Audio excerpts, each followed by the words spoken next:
변호사님 안녕하십니까. 안녕하세요. 오늘은 저희 복습의 시간을 좀 네. 갖고자 해서 OX 퀴즈를 준비했습니다. 준비되어 있습니다. 제가 질문 드리면 네. OX로 답변을 해주시고 네. 변호사님의 의견을 말씀해 네. 주시면 될 것 같습니다.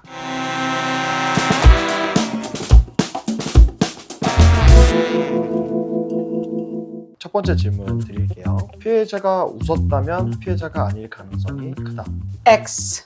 피해자가 피해를 입게 되면은 속으로는 불편하고 힘들겠지만 그걸 내색하는 사람도 있고 내색하지 않은 사람도 있을 수 있습니다. 그리고 폭력 피해를 입었을 때 피해를 입은 건 맞지만 대수롭지 않게 생각하고 넘어갈 수 있는 사람도 있고 또 성격에 따라서 아주 심각하게 생각하는 사람도 있을 수 있습니다. 그렇기 때문에 우리가 어떤 피해를 입었을 때 피해를 입은 현장에서 또는 그 후에 보이는 반응은 그 사람의 기질이라든지 성향에 따라서 다 다른 것이거든요. 피해자도 웃을 수 있습니다. 웃었다는 이유로 피해가 없어지는 것은 아닙니다. 제 바람은 피해자들이 더 밝게 웃고 씩씩하게 생활했으면 좋겠습니다. 웃었다고 해서 피해가 부정되는 것은 아닙니다. 두 번째 질문입니다. 저항하지 않았으면 동의한 것이다. X 입니다. 범죄 현장에서 너무 용감하게 저항했다가는 더 큰 피해를 입을 수도 있습니다.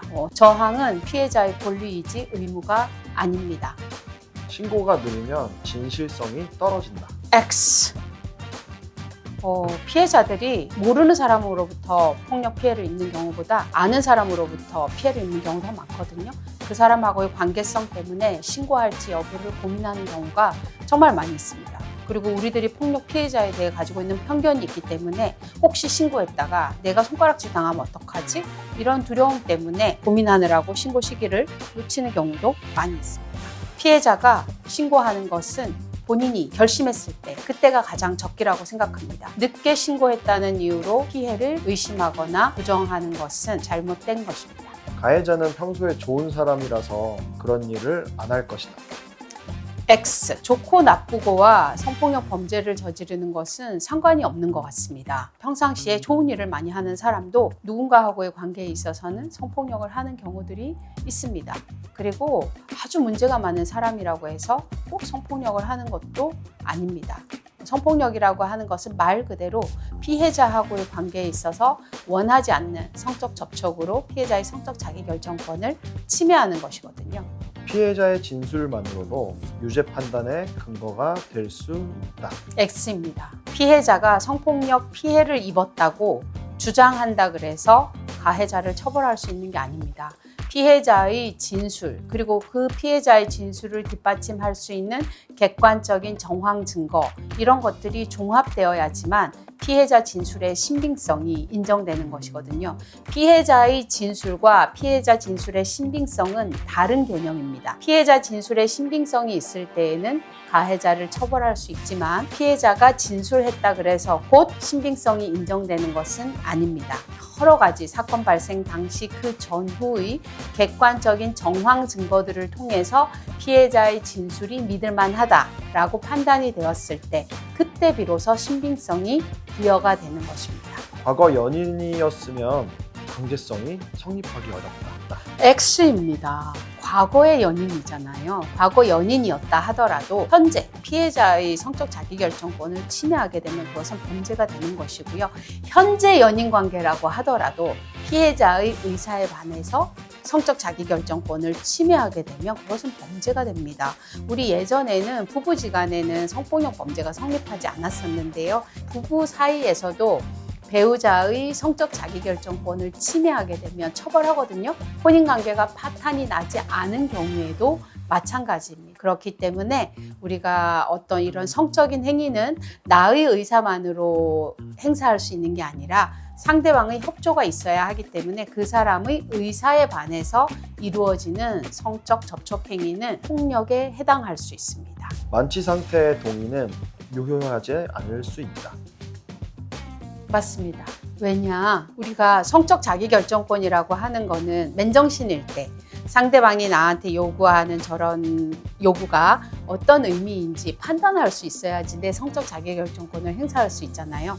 근데 만취 상태, 상대방의 어떤 성적인 요구에 대해서 내가 제대로 인지를 하지 못하기 때문에 거기에 대해서 내 의사를 제대로 표현하지 못하는 이런 경우들이 많거든요. 그렇기 때문에 우리가 맨정신이 아닌 상태에서 다른 사람을 성적으로 접촉하게 되면은 준강제추행 또는 준강간으로 처벌받을 수 있기 때문에 술에 취한 사람은 보호의 대상이지 성적 접촉의 대상이 아니다. 이렇게 꼭 기억을 하셔야 합니다. 사건 후에도 가해자와 연락을 이어갔다면 합의가 있었다는 뜻이다. X입니다. 아니, 사건은 사건인 것이고 그 후에 가해자하고의 관계를 계속 유지해야 하는 경우들이 있습니다. 직장 내에서 동료 관계일 때 가해자가 성폭력을 했다 그래서 그 직장 안 나가나요? 가해자가 교수였을 때 더 이상 학교 가지 않나요? 아니거든요. 그래서 성폭력은 성폭력인 것이고 여러 가지 관계 맺음이 이어질 수밖에 없는 그런 사안들이 우리 주변에는 굉장히 많거든요. 그래서 우리 대법원 판례가 성인지 감수성을 이야기하는 것입니다. 왜 피해자가 피해를 입은 이후에도 가해자하고 그런 인간관계를 유지할 수밖에 없었는지 피해자가 처한 구체적인 상황을 앞뒤 맥락 속에서 들여다보고 판단을 해라 라는 게 성인지 감수성이거든요. 농담이었다면 성희롱이 아니다. X. 대부분 성희롱이 농담을 하는 과정에 발생하게 되는 거거든요. 내가 분위기 띄우려고 그런 거야. 이런 식으로 얘기를 하는데 나는 농담으로 했더라도 상대방 입장에서 성적인 불쾌감을 느꼈고 또 우리 일반 사람이 피해자 입장이었어도 불쾌함을 느꼈겠다. 이런 상황일 때에는 성희롱에 해당합니다. 그래서 우리 국가인권위원회도 그렇고 법원도 그렇고 성희롱은 행위자의 의도와 상관없이 피해자와 일반인이 불쾌감을 느낄 만한 사안이었을까를 가지고 판단하는 것이거든요. 그래서 백날 그런 의도가 없었어 라고 주장해봐야 소용이 없는 것이에요. 그래서 우리가 어떤 말이나 행동을 하기 전에 내가 상대방이라면 불편함을 느끼지 않을까 이런 것을 한 번 더 생각해 보는 것이 중요합니다. 일상에 복귀한 피해자가 밝은 SNS를 업로드하는 것은 피해자가 아닐 가능성을 높인다. X입니다. 처음에도 말씀드렸는데 피해는 피해인 것이고 피해자가 유지해야 되는 일상, 자신의 삶, 직장 생활이 있기 때문에 그리고 주변 사람들하고의 관계가 있잖아요. 가해자하고의 관계만 있는 것이 아니라 그래서 내가 어제 성폭력 피해 입었지만 오늘 친구의 생일 파티에 가서 즐겁게 놀 수 있고 즐겁게 놀았을 때에는 그 상황을 SNS에 올릴 수도 있는 것입니다. 그래서 성폭력과 그 후 피해자가 보이는 반응은 피해자의 기질에 따라 다른 것이지 피해자가 밝게 행동하고 그 내용을 SNS에 올렸다라고 해서 그 후에 피해자가 보인 행동들이 그 전에 있었던 성폭력을 없애버리는 것은 아닙니다. 2달 동안 유튜브를 했습니다. 제 책 완벽한 피해자에 나와 있는 내용들로 진행을 했는데요. 오늘은 그 내용들을 토대로 해서 PD님들하고 OX를 해보았습니다. 여러분도 같이 풀어보셨죠? 어려우신가요? 사실은 X답이 더 많아서 약간 아쉽기도 했는데 다음번 질문에서는 O가 되는 그런 답들이 더 많았으면 좋겠습니다. 이 X가 많았던 것은 우리가 알게 모르게 성폭력 그리고 성폭력 피해자에 대해서 가지고 있는 편견들하고 관련된 것들입니다.